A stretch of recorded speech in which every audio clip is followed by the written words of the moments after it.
God, I feel lame talking about my penis up here.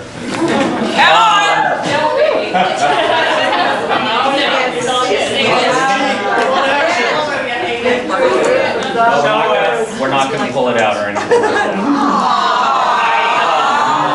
I don't have so much as a story as a bunch of little stories because it's been with me for a long time. I think when I first noticed it is when it came up in the schoolyard and after the shower the kids are like, you have a really big thing. And for a long time I thought they meant like my butt. Because I was like, well, what else did they see in there that they would have possibly thought was big? And so for the longest time, I didn't even really think it was that big. In fact, I still don't really think it's that big. People tell me it's big. It's big.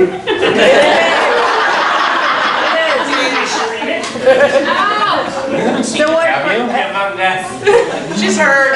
Oh my God. Only in All certain right. states. We've all So- seen it. We've all seen it here. It comes up just above my belly button. Somebody said that that was a good way to describe it. Just tell them it goes on top of your belly button. But it only does that the first time. After sex, it shrinks a little bit, and this has caused some complaints. But I don't know exactly why it shrinks, but it does. It gets smaller on the third or fourth time. Well, nowadays there isn't a third or fourth time. And what's your number? Not before me.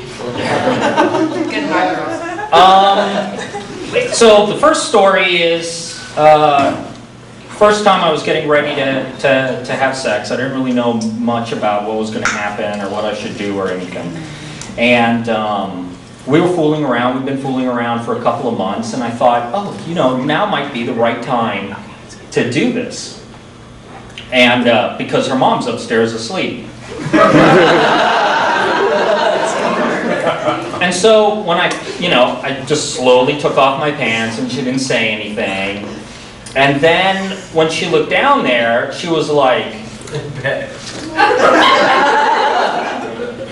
which on your first time is not what you want to see. You want to see like, and I think she basically said something to the effect of, you're not going to put that thing in me.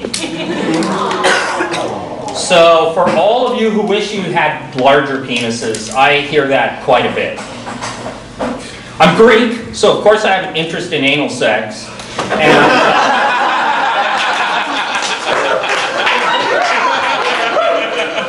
it pretty much cancels that out. Almost everyone has said no. And the one person who didn't say no was very scared. I haven't seen her since, unfortunately. It's always fine on the first, second, or third date. It's always hot on the first, second, third date. On the fifth date, the person will say, can you not really push it in as far? Really? Why not? There's this cervix thing, and it hurts. It does? Yeah, it hurts really bad. So don't fucking do it. My fiancée says now.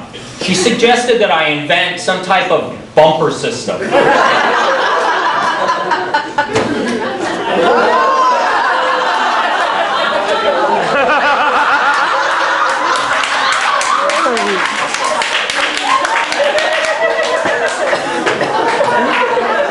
Maybe a little smaller, in all honesty.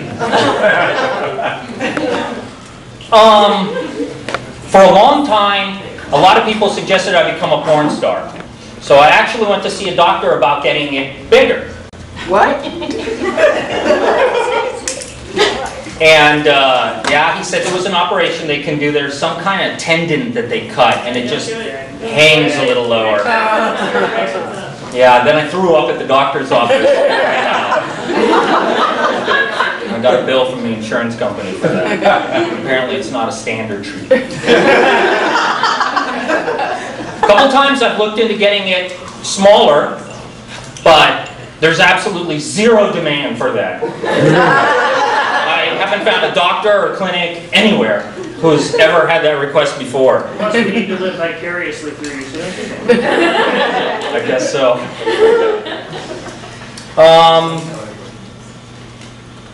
There's not that much more than that to say about it. Oh, there was a time when I was having a little bit of a problem with it. It didn't want to be itself for a long time. What did it say? It happened when I got older, after drinking. Oh, no. I went to see a couple of doctors about it, and they ran all these tests and so forth. No one could find anything wrong. They said there's nothing wrong. It's psychological, or you're nervous or whatever.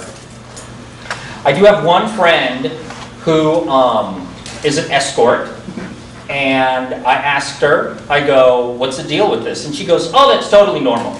All my clients with big penises, can only, keep it 5 or 10 minutes when they get to your age.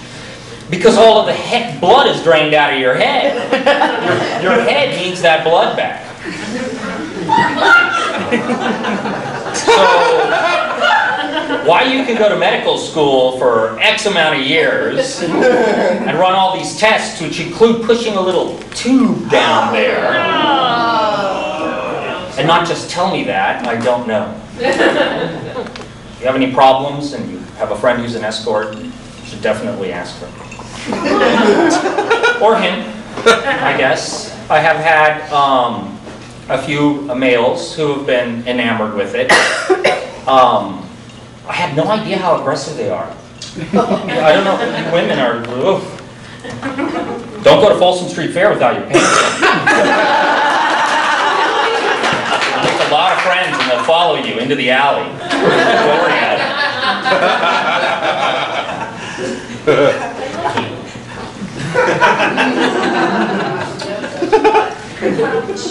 I guess. Oh! It is long enough where I can take care of it by myself. I always forget that. You snowball yourself.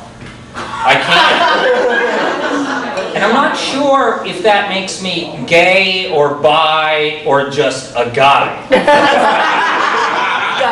It makes you flexible. It makes me very flexible. Yeah. So I think most of you have heard that story about doing that. Do you have to get into a certain position? Yeah, you do. You kind of have to roll over. It's very shocking for everyone. Yoga. Dixie usually keeps people together, though, during that time period. Keep talking, he'll get nervous and stop. We don't want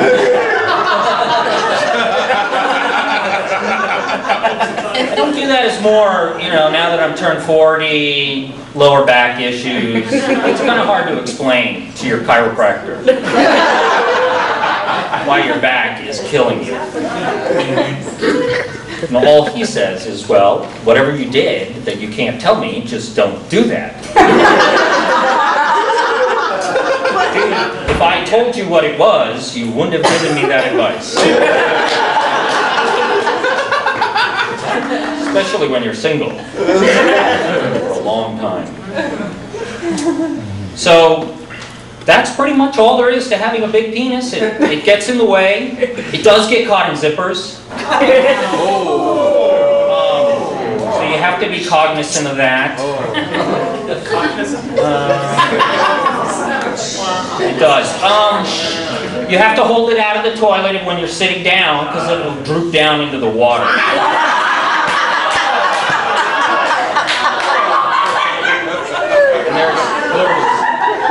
Nothing worse than that.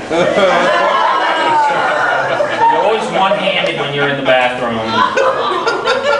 You dedicate one hand to that. Like in India, the left hand, I guess. So, for anybody who likes to read the magazine while they're going to the bathroom and you need both hands for that, just be glad you don't have a big penis. All right.